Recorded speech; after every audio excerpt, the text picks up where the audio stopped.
memberikan hanya catatan-catatan kecil ya terkait dengan betapa hebatnya hijrah itu. Jamaah rahimahumullah, makna hijrah itu adalah sesuatu yang secara hakiki, secara hijrah dalam arti ada hijrah secara maknawi, jadi pengertian hijrah menurut maknanya, dan hijrah secara hakiki.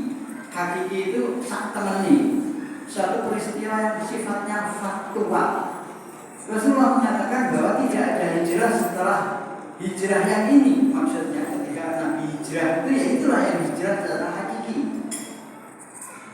Yang ikut hijrah disebut muhajirin, kan begitu. Dan itu hanya berlaku pada masa Kanjeng Nabi. Diikuti oleh hampir seluruh sahabat. Ada beberapa orang yang kemudian tinggal, satu yang atas izin Rasulullah, bukan karena enggan, tapi karena ada udzur atau ada alasan-alasan penting sehingga mereka tidak hijrah.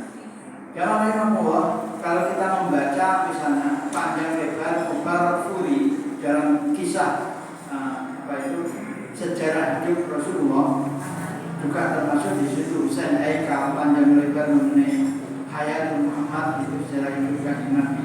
Pertanyaan yang menarik itu begini, Kanjeng Nabi itu kalau kita pahami dalam hubungannya dengan betapa penting beliau di tengah umat, beliau itu VVIP ya, mestinya gitu nih, tokoh sentral. Tokoh sentral waktu itu adalah Rasulullah. Dia adalah pemimpin tertinggi yang menjadi menggelitik pertanyaan kita dalam peristiwa hijrah ke Madinah khususnya, karena hijrah itu dilakukan juga sebelumnya juga dilakukan, pernah terjadi di Habasah arah ke selatan Arabia. Mungkin ini menjadi pertanyaan yang menggelitik bagi kita yang berpikir. Orang yang sebagai VIP itu kan berarti pengamanannya, protokolnya kan pastinya harus paling ketat, orang yang paling dijaga, dilindungi. Tapi ini sesuatu yang menyimpang dari cara berpikir kita tentang VIP. Very important person itu, orang yang sangat penting, tokoh sentral. Artinya begini, syariat Islam, dakwah Islam saat itu dipelopori oleh Rasulullah sendiri.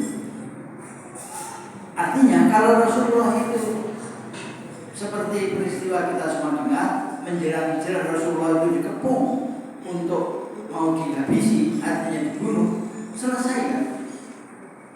Pertanyaan kita tadi yang saya ingin ungkapkan untuk kita berpikir, orang-orang itu semua atau sebagian besar orang itu sudah berangkat dalam rombongan, tentu dengan rombongan besar itu ya alasan kepraktisan, alasan keamanan, dan alasan yang lain yang bersifat teknis.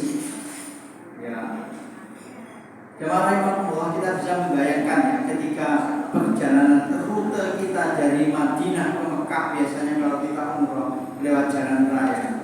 Kalau saya membaca peta perjalanan Nabi, kurang lebih di daerah situ, hanya nyimpang-nyimpang gitu. Itu zaman sekarang keadaannya kayak gitu, kering kerontang. Kira-kira kalau kemudian perjalanan dengan rute dan kondisi jalanan yang seperti itu sesuatu yang berat sekali untuk bisa melakukannya. Nah, Rasulullah itu orang yang terakhir di antara kondisi setelah Nabi menghadap, tetapi bisa disebutkan rombongan ini bukan yang pertama. Kalau kita mau pergi, kalau kita berpikir ala kita sekarang ya, itu orang yang paling penting kan yang diamankan duluan ya, dijaga, dikawal gitu, supaya tidak ada terjadi sesuatu tentang keamanan orang yang penting tadi. Tapi Rasulullah semuanya sudah selamat, sudah berangkat, sudah sampai di tempat, menunggu di sebuah kota di pinggiran Madinah, arah barat, barat daya, namanya Kuba. Perjalanan berapa kilo Kuba itu dari Madinah? Sekitar 400 kilo. Itu Kanjeng Nabi belum berangkat. Jalan keseluruhan yang Nabi kurang lebih itu 7 hari. Mina di 4 malam, kemudian perjalanan siangnya 3 hari. Itu non-stop. Kalau siang beliau sembunyi malam hari, karena juga untuk keamanan di perjalanan beliau istirahat dan menunggu. Yang paling tadi pertanyaannya, kenapa Rasulullah malah berangkatnya belakangan? Nah ini yang ahli sejarah yang bisa mengungkapkan. Karena jemaah rahimahullah, pertentangan masyarakat Arab waktu itu terhadap misi dakwah Rasul itu bukan atas pribadi beliau.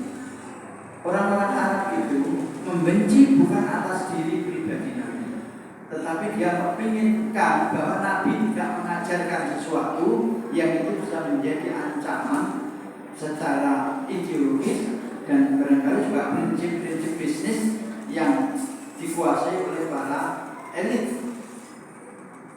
Rasulullah sebelum beliau menjadi tokoh sentral dan dinobatkan menjadi Nabi dan Rasul pada usia yang 40, pada peristiwa